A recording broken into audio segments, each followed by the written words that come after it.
మిత్రులారా నమస్తే, నేను మీ Prasad Murthy. Welcome to promo talks. దేశంలో విద్వేష ప్రచారం అనేది ఇటీవల కాలంలో చాలా ఎక్కువైపోయింది. మనుషుల మధ్య, సామాజిక సముదాయాల మధ్య, మతాల మధ్య, కులాల మధ్య చిచ్చు పెట్టి రాజకీయంగా పబ్బం గడుపుకునేటటువంటి రోజులు వచ్చాయి. సో ఇది నానాటికి పెరుగుతుంది. మరి ఈ విద్వేష ప్రచారాన్ని, ఈ విషం నింపేటటువంటి కుయుక్తుల్ని, వ్యూహాల్ని మనం ఎలా ప్రతిఘటిస్తాం, ఎలా ఎదుర్కొంటాం, దేనితో ఎదుర్కొంటాం? మనం ఎదుర్కొనేటటువంటి ఆయుధం ఒకటే, అదే సత్యము, అదే సైన్సు, అదే హేతువాదం. సో ఈ దేశమంతా వ్యాపిస్తున్నటువంటి విద్వేషవాదం, హేట్రెడ్, దీన్ని ఎదుర్కోవాలంటే మనం హేతుబద్ధంగా ఉండాలి, సైంటిఫిక్గా ఆలోచించాలి, సత్యం వైపు నిలబడాలి. సో ఎవరు మనకు చెప్తారు అంటే చాలా కొద్ది మంది మేధావులు సిన్సియర్గా సమాజం పట్ల, దేశం పట్ల భక్తితో, మానవత్వంతో తమ మేధస్సునంతా కూడా ఈ మనుషుల కోసం, మనుషుల బాగోగుల కోసం వినియోగించేటటువంటి వాళ్ళు చాలా కొద్దిమంది ఉంటారు. వాళ్ళలో ఒకరు డాక్టర్ దేవరాజ్ మహారాజ్ గారు. ఆయన ఇటీవల కాలంలో దాదాపు 10 సంవత్సరాల పైగా 2 తెలుగు రాష్ట్రాల్లో విపరీతంగా వ్యాసాలు రాస్తూ వస్తున్నారు. దేనికోసం?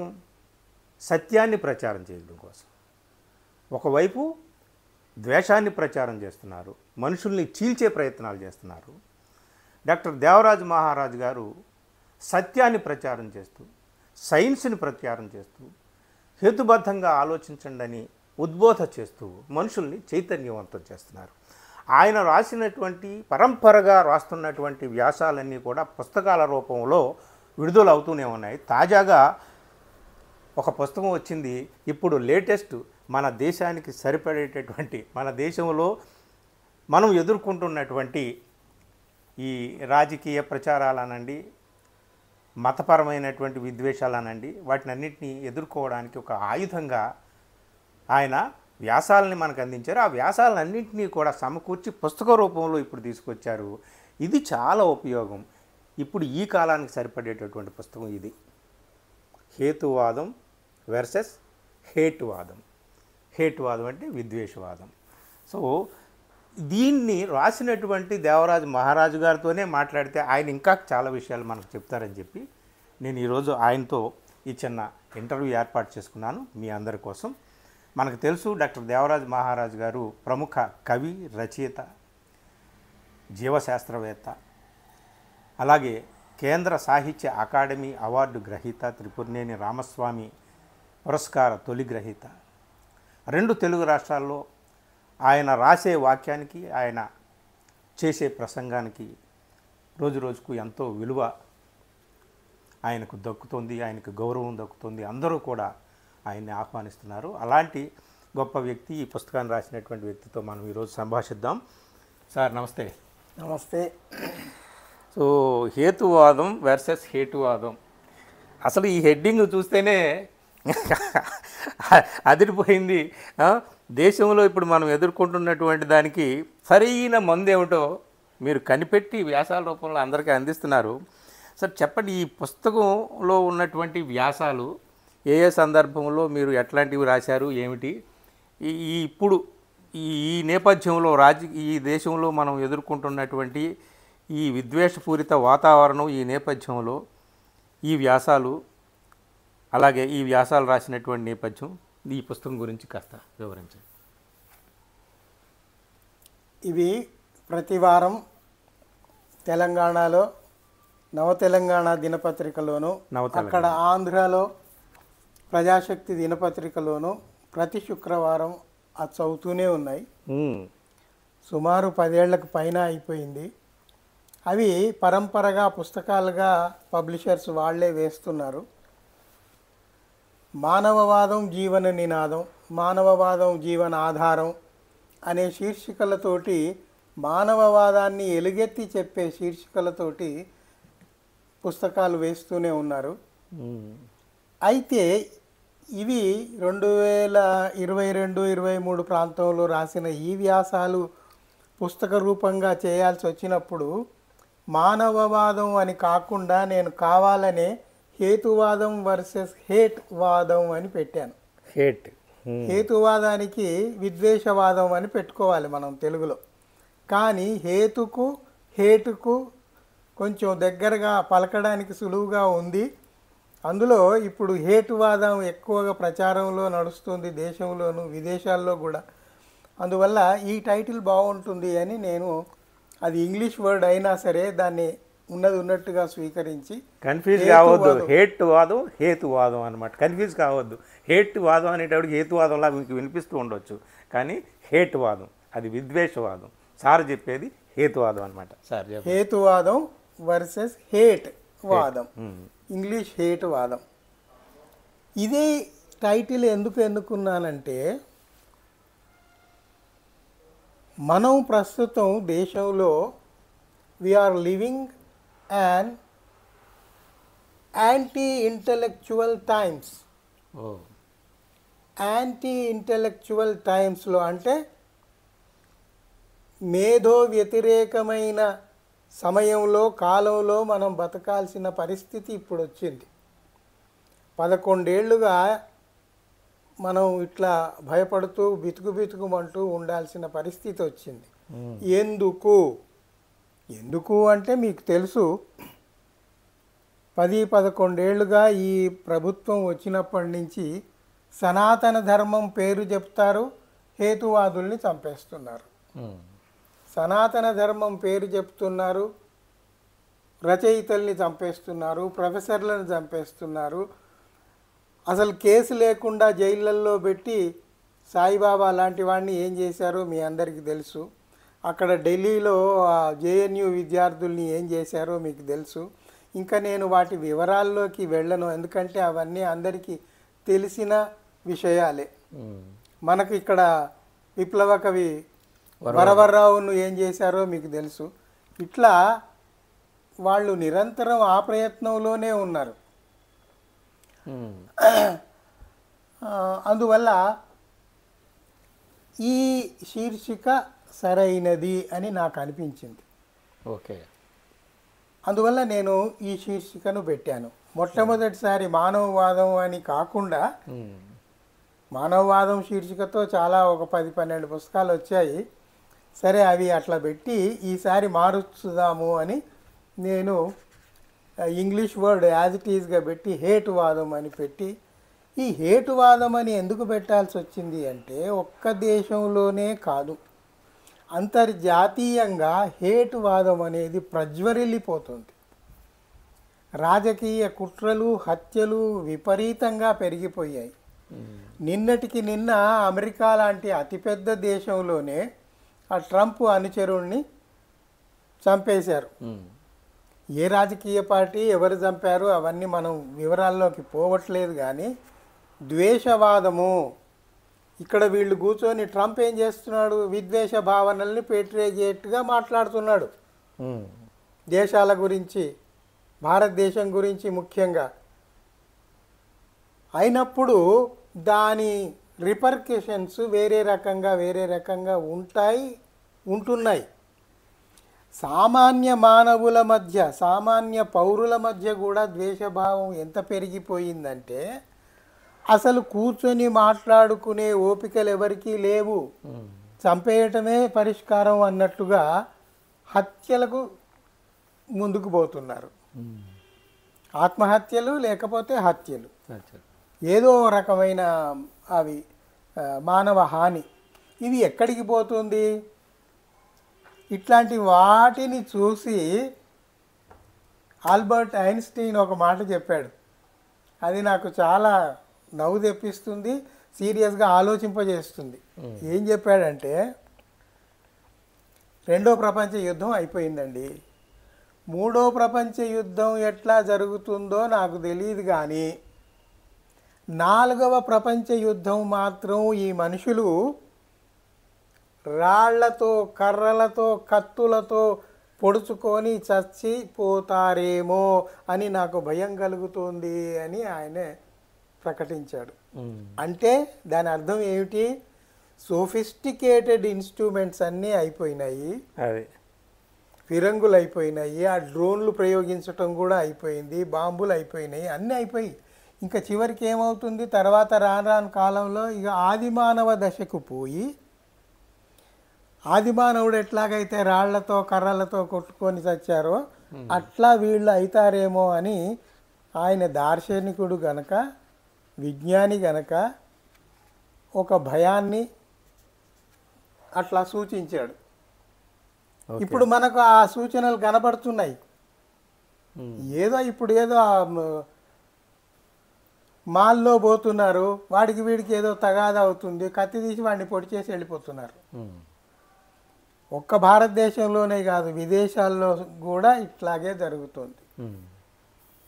ఎవడు పేల్చాడు, ఎవడు ఎందుకు పేల్చాడు అనేది, ఎందుకు పొడిచాడు అనేది ఎవడికి తెలియకుండా అయిపోతుంది. ఎంత హీనమైన దశకు వచ్చామంటే, పేపర్లో చదివిన వార్తే మీకు వినిపిస్తా. ఒక 7 రూపాయల దగ్గర పోట్లాట వచ్చి ఇద్దరు మనుషులు కొట్లాడుకొని ఒకడు ఇంకొకడిని చంపేశాడు. 7 రూపాయలు, కోట్లు కాదు, వేలు కాదు, వందలు కూడా కాదు, కేవలం 7 రూపాయలకు ఒకరి ప్రాణం తీయొచ్చా? మనం ఎటుపోతున్నాం? సమాజం ఎటుపోతుంది? మనకు ఉన్న అమోఘమైన వారసత్వం అంతా ఎటుపోయింది? ఎంతమంది ఉన్నారు మనకు? చార్వాకులు ఇక్కడి వాళ్ళు, జైనులు ఇక్కడి వాళ్ళు, బుద్ధుడు ఇక్కడి వారు, పెరియార్ ఇక్కడి వారు. అసలు ఒకరిని కాదు, ఎంతోమంది వాళ్ళు జీవితాలు త్యాగం చేశారే. కానీ మనం ఏం చేస్తున్నాం? మనం ఏమాత్రం ఆలోచించే పని లేదా? అంటే సామాన్య పౌరుల్ని అట్లాంటి పరిస్థితుల్లోకి తీసుకొచ్చి విద్వేషాలు పేట్రేపించే ప్రభుత్వాలు అక్కడ పైన ఉన్నాయి కాబట్టి ఇట్లాంటివి జరుగుతున్నాయి. స్వాతంత్రం వచ్చిన తొలి రోజుల్లో ఇట్లాంటివి జరగలేదే, తర్వాత కూడా జరగలేదే. మరీ ముఖ్యంగా ఈ 11 ఏళ్లలోనే విపరీతంగా ఎందుకు జరుగుతున్నాయి? మీరు గమనించండి, ఎందుకు జరుగుతున్నాయి అంటే అధికారంలో ఉన్నవాళ్లే అక్రమ మార్గాల్లో అక్కడ అధికారాన్ని ఆక్రమించి జనాల్ని విద్వేషపూరితులుగా చేస్తున్నారు కదా. అధికారాన్ని ఇంకా సుస్థిరం చేసుకోవడానికి ఇప్పుడు సార్ మీకు మాటకు అడ్డొచ్చాను. అంటే మన దేశంలో ఏ ఏ రూపాల్లో ఈ హేతువాదం అనేటటువంటిది ఉందంటారు? ఏ ఏ రూపాల్లో? అసలు మనకు తెలియని రూపాలు కూడా ఉండొచ్చు. ఏ ఏ రూపాల్లో అంటే మీరు చరిత్రని వక్రీకరించే రూపం కావచ్చు, పాఠ్యగ్రంథాల రూపం కావచ్చు, సైన్స్ని వక్రీకరించే రూపాలు కావచ్చు. చాలా విషయాలు మీరు ఇందులో అనేక వ్యాసాలు రాశారు. మనువాదులు ఇటీవల పరిశోధనలు అని, మనువాదం మట్టి కరవక తప్పదు, మతం వద్దు, గతం వద్దు, మారణ హోమం వద్దు, భక్తి మూఢనమ్మకమే కాదు ఒక మానసిక రోగం కూడా, గాంధీజీ స్థానంలో సావర్కరా, ఎవరు దేశభక్తులు, ఎవరు దేశద్రోహులు, మతరాజ్యాల నుంచి మనం నేర్చుకునేది ఏమిటి, ఇలాగ అనేక విషయాల్లో సార్ మనకి ఎంతో చైతన్యవంతమైనటువంటి విజ్ఞానాన్ని, ఆ సత్యాన్ని అందించారనమాట. అంటే మీ ఉద్దేశంలో దేశంలో ఎట్ ప్రజెంటు ఏ ఏ రూపంలో ఈ హేట్రెడ్ అనేది వ్యాప్తి చెందుతుంది? హేట్రెడ్ ఎప్పుడు వ్యాప్తి చెందుతుంది అంటే, మీరు సత్యాన్ని తొక్కిపెట్టినప్పుడు, అబద్ధాలు ప్రచారం చేసినప్పుడు, అది విద్వేషపూరితమైన ప్రసంగాలు చేసి జనాల్ని రెచ్చగొట్టినప్పుడు, ముఖ్యంగా అమాయకుల్ని, అజ్ఞానుల్ని టార్గెట్గా చేసుకొని ఈ కార్యక్రమాలు ఏవైతే చేస్తున్నారో వాటి వల్ల ఈ విద్వేషపూరితమైన ఇవి దేశంలోనూ విదేశాల్లోనూ ఎక్కడైనా సరే పేట్రేగిపోతున్నాయి. అందుకు నాకు ఎంఎన్ రాయ్ చెప్పిన మాట ఒకటి బాగా గుర్తుంటుంది. ఆయన ఏమంటాడంటే, నేను అబద్ధాన్ని వేటాడుతూ వెళ్తాను అన్నాడు. అబద్ధం ఎక్కడుంటే అక్కడ దాన్ని నేను వేటాడుతూ వెళ్తాను, సత్యాన్ని నిలబెడుతూ ఉంటాను అన్నాడు. మనందరము మనం పౌరులుగా, మన బాధ్యత గల పౌరులుగా మనం కూడా చేయాల్సింది అదే. ఉన్నత స్థానంలో ఉన్నవాడు చెప్పాడని అది ఉన్నతమైన భావన అయిపోదు. నీచమైన భావనను వాడు ఉన్నతంగా గొంతు అరిచి చెప్పినంత మాత్రాన అది ఉన్నతమైన ఆశయము, ఉన్నతమైన భావన కానే కాదు. అందువల్ల మనం ఏం చేయాలి? మన బుద్ధిని ఉపయోగించాలి. ఇప్పుడు జరుగుతున్నది ఏమిటంటే, ఎవడు బుద్ధిని వాడు, ఎవడి మెదడును వాడు ఉపయోగించుకోకుండా వేరే వాడి మెదడును ఉపయోగించి వాడేది చెబితే వీడు అది చేస్తూ ఉన్నారు. ఓకే, ఇప్పుడు పురోహితుడు చెప్పాడని వీడు నమ్ముతాడు. వీడు ఇంత పెద్ద డాక్టరు, ఇంజనీర్ అయ్యి, అంత పెద్ద ఇస్రో సైంటిస్ట్ అయ్యి వాడి మెదడును వాడు ఉపయోగించుకోకుండా చదువురాని విధవ ఎవడో ఒకడు చెప్పాడని నువ్వు నమ్ముతున్నావంటే ఏమిటి? దాని అర్థం ఏమిటి? నీ చదువు, నీ సంస్కారము, నీ ఆలోచన, నీ విజ్ఞత, వివేచనను పక్కకు పెట్టి ఎందుకో పనికిరాని వాడు ఒకడు చెప్పాడు అని నువ్వు నమ్ముతున్నావు సంప్రదాయం పేరుతోటి. తప్పు కదా అది. అందువల్ల మనం ఏం చేయాలి అంటే, ఎక్కడికక్కడ ఎప్పుడైనా ఇది నిజమా అబద్ధమా, దీన్ని మనం తీసుకోవచ్చా తీసుకోకూడదా అని ఆలోచిస్తూనే ఉండాలి. ఏది తీసుకోవాలో అది మాత్రమే తీసుకుంటూ మనం ముందుకు పోవాలి. ఎందుకంటే అజ్ఞానులు, అమాయకులు ఎక్కువ సంఖ్యలో ఉన్న మనలాంటి దేశంలో ఈ మతాన్ని ప్రవేశపెట్టి రాజకీయాలు చేస్తారు. హిట్లర్ కూడా అదే చెప్పాడు, మనం దీన్ని ఉపయోగించుకోవాలి అని చెప్పాడు. ఆ హిట్లర్ ఫ్యాసిస్ట్ ఆలోచన ధోరణినే వీళ్ళు ఫాలో అవుతున్నారు కాబట్టి వీళ్ళు అదే పని చేస్తున్నారు. ఇప్పుడు చెప్పండి, మీరు చెప్తున్న దానికే జస్ట్ కొనసాగింపుగా అంటే అన్నీ మన వేదాల్లో ఉన్నాయాషా అని ఒకప్పుడు అనేవాళ్ళు. ఇప్పటికీ కూడా అదే మాట పట్టుకొని సైన్సు మన ముందు ఇంత అభివృద్ధి చెందినటువంటి సైన్స్ ఉంటే ఆ వేదాల్లో, పురాణాల్లో, ఉపనిషత్తుల్లో అది ఉంది ఇది ఉంది అని చెప్పేసి సైన్స్ని అపహాస్యం చేసేటటువంటి మాటలు. ఇది కూడా ఒక రకంగా ఈ హేట్రెడ్, ఈ విద్వేష ప్రచారంలో ఒక భాగం అయింది. అలాగే చరిత్రను వక్రీకరించేటటువంటిది ఒక భాగం అయింది. సో ఇట్లాంటి ఈ వాతావరణాన్ని మనం ఏ రకంగా ఎదుర్కోవాలంటారు? సహనంతో నిజాల్ని బయటికి తీసుకురావటంతో పాటు మన సత్యాలను ఎస్టాబ్లిష్ చేస్తూ ఉండటమే అది. ఎందుకంటే సత్యం ఉన్న పళంగా ఎప్పుడు యాక్సెప్టెన్స్ తీసుకోదు, యాక్సెప్ట్ కాదు సమాజంలో. అది కూడా 3 రకాలైన టెస్టులు పాస్ కావాల్సి ఉంటుంది. ఏ సత్యమైనా కూడా మీరు చూడండి, మొట్టమొదలు అది అపహాస్యం చేయబడుతుంది, ఓకే, రెడిక్యూల్ చేయబడుతుంది. అయినా కూడా ఆ సత్యం నిలబడి ముందుకొచ్చింది అనుకోండి, ఇంకా రెండో స్టెప్ ఏమిటి అంటే ఆ సత్యాన్ని నాశనం చేయడానికి తీవ్రమైన ప్రయత్నాలు జరుగుతాయి. నాశనం చేయడానికి ఇంకా సిద్ధహస్తులై ముందుకొచ్చి దాన్ని నాశనం చేయడానికి పూనుకుంటారు. అయినా ఆ సత్యం గనక లొంగకుండా నిలబడితే ఇక ఆ సత్యానికి తిరుగు ఉండదు. మొత్తం ప్రపంచం ఆ సత్యాన్ని యాక్సెప్ట్ చేయక తప్పదు, ఒప్పుకోక తప్పదు. ఇది ఈ సూత్రం ఏదైతే ఉందో, మీరు ఆనాటి బ్రూనో దగ్గర నుంచి ఈనాటి నెహ్రూ దాకా మీరు దాన్ని విశ్లేషించుకుంటూ రండి. అవును, ముందు రెడిక్యూల్ చెప్తా, అరే మా బైబిల్లో ఉన్నది నువ్వు ఇట్లా అంటావా అని వాడిని రెడిక్యూల్ చేసి అపహాస్యం చేసి చీకటి గదిలో వేసి చివరకు వాడిని మంట పెట్టి కాల్ చేసేదాకా పోయింది కదా. ఆ రెండో దశలో అతను పాపం చనిపోయాడు. కానీ ఏమైంది, చనిపోయినా కూడా ఆయన వెనక్కి తిరగలేదు కాబట్టి సత్యం నిలబడింది. అవునవును, ఆయన ప్రాణం పోతే పోయింది కానీ సత్యం బతికే ఉంది.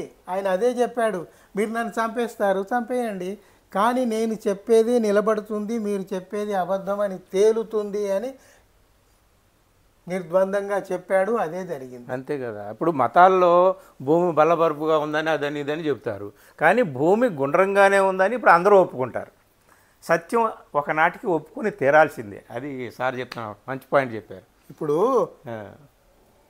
ఈ దేశం వైజ్ఞానిక స్పృహతోటే ముందుకు పోతుంది అని చెప్పిన ఈ దేశం మొట్టమొదటి ప్రధాని పండిట్ జవహర్లాల్ నెహ్రూను ఏ రకంగా అపహాస్యం చేస్తున్నారో మనం చూస్తూనే ఉన్నాం కదా. ఓకే, ఇప్పుడు ఆయన బతికి లేడు, ఇంకా ఆయనను ఏమి చేయడానికి లేదు, కానీ చరిత్రలో అంతా నమోదై ఉంది. అంతా చరిత్రను తవ్వి లేనిపోని అన్నీ కూడా బయటకు పెట్టి మనుషుల మధ్య చిచ్చు పెట్టడం అనేటటువంటి కార్యక్రమమే పెట్టుకున్నారు. కానీ శతాబ్దాల క్రితం నాటి విషయాలన్నీ తీసుకొచ్చి ఇప్పుడు మనుషుల మధ్య పెడుతున్నారు. అన్ని అబద్ధాలని తేలిపోతున్నాయి కదా. ఇప్పుడు అన్ని అబద్ధాలు అని తేలిపోతున్నాయి. కొంచెం టైం పడుతుంది, కానీ అదే ఇప్పుడు మీకు సైన్స్ను ఎట్లా అపహాస్యం చేస్తారు అనే దానికి చెప్తా. మీకు వేదాలు అని రిఫరెన్స్ తెచ్చారు కాబట్టి అందులో చిన్న చిన్న విషయాలు కూడా సైంటిఫిక్ విషయాలు, సైన్స్ వైజ్ఞానిక అంశాలు లేవు. H2O ఉందండి, H2O1 H2O కలిస్తే నీరు తయారవుతుంది అని మనకు సైన్స్ కెమిస్ట్రీ చెబుతుంది కదా. ఆ పరిజ్ఞానమే అందులో లేదు. గాలి గురించిన అవగాహన అందులో లేదు, నీటి గురించి అవగాహన లేదు, భూమి గురించి అవగాహన లేదు. ఇంకా అవి ఎట్లా పవిత్రము, ఎట్లా సైన్స్ అందులో? ఒక ఆయన చెప్తాడు, ఇప్పుడు కంప్యూటర్ యుగం నడుస్తుంది కదా, కంప్యూటర్కు ర్యామ్ ఉంటుంది, RAM ర్యామ్. అవును, ఆ ర్యామ్ లేనిది కంప్యూటర్ లేదు. వీడు ఏమంటాడు, ఆ ర్యామ్ను రామ్ అంటాడు. రామ్ లేనిది మన కంప్యూటర్ ఎక్కడిది అన్నాడు. చూడండి, అపహాస్యం చేయటం ఏ దశకు పోయింది. అది సైన్స్ ర్యామ్ రాది అంటే వాడికి రామ్. ఇంకొకటి చూడండి, మనకు ఈ సెల్ ఫోన్లో అంతటా DATA డేటా ఉంటుందండి. దాన్ని వాడు ఏమన్నాడంటే దాత అన్నాడు. అబ్బో, ఆ దాత ఇవ్వండి మనకు ఏది పనిచేయదు, సెల్ ఫోన్ కూడా పనిచేయదు అన్నాడు. విశ్వప్రదాత. ఆ దాత ఇస్తేనే మనకు అన్ని వస్తాయి. ఆయనే విధాత. ఇట్లా సైన్స్ను అపహాస్యం చేయటానికి లక్షలు కోట్ల మంది తయారయ్యి ఉన్నారు దేశంలో. అవునవునవును. ఎవరు చేస్తున్నారు? అధికారంలో ఉన్న వాళ్ళే చేస్తున్నారు. ఎందుకు? వేల మందిని IT ఎంప్లాయీస్ని పెట్టి పెద్ద జీతాలు ఇచ్చి ఫాల్స్ వీడియోస్, ఫాల్స్ న్యూస్ ప్రపంచవ్యాప్తంగా పంపిస్తూ వాళ్ళు ప్రచారం ఆ లెవెల్లో ఉంది. ఇప్పుడు మనలాంటి వాళ్ళు హేతుబద్ధంగా మాట్లాడేవాళ్ళు, నిజాన్ని పట్టుకొని వేలాడే మనలాంటి వాళ్ళ పరిధి చాలా చిన్నది కదా. పైగా ఇప్పుడు మనం సైంటిఫిక్గా ఇప్పుడు మీరు కొన్ని మాటలు చెప్పారు, ఇది సైన్స్ రా ఒరే నాయన, RAM ర్యామ్ అంటారా నాయన, ఇట్లాంటి మాటలు చెప్పినా దాన్ని కూడా ఒక దేశద్రోహంగా మార్చేసి అలాంటి వాళ్ళ మీద మిగిలిన వాళ్ళందరినీ కూడా వ్యతిరేకులుగా తీర్చిదిద్ది వీళ్ళ రాజకీయ పబ్బం గడుపుకోవడం అనేటటువంటిది చేస్తున్నారు. ఇలాంటి రోజులు వచ్చేసినాయండి. మరి ఎలా మనం దీన్ని ఎదుర్కోగలుగుతాము ఏంటి అనేది ఏం అర్థం అవ్వట్లేదు. ఎదుర్కోవటం అంటే ఓపికతో ఎదుర్కోవటమే. ఎక్కడికక్కడ ఇప్పుడు ఎంత బలమైన ప్రభుత్వమైనా కూడా ప్రజాబలం ముందు దిగదుడిపే.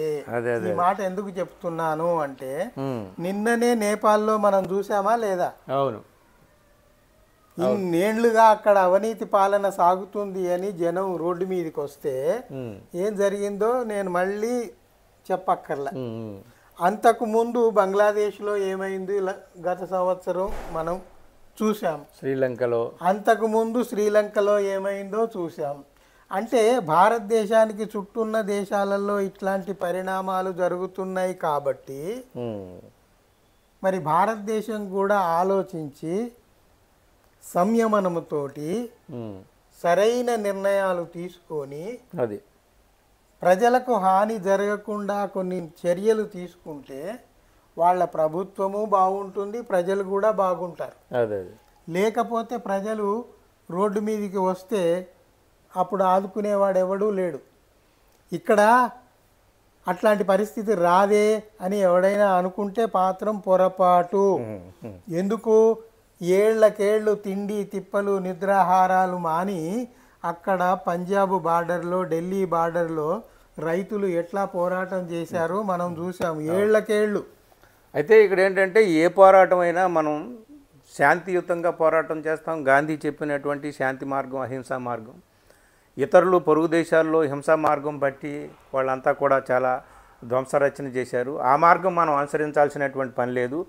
అహింసా మార్గంలో, శాంతియుతమైనటువంటి మార్గంలోనే మనం పోరాటం చేస్తాం. అలాంటి పోరాటాలు కూడా వస్తాయి. ఇగో ఇలాంటి ప్రచారాలు జరుగుతున్నప్పుడు అలాంటి పోరాటాలు కూడా వస్తాయి. సార్ చెప్తున్నటువంటిది అదే.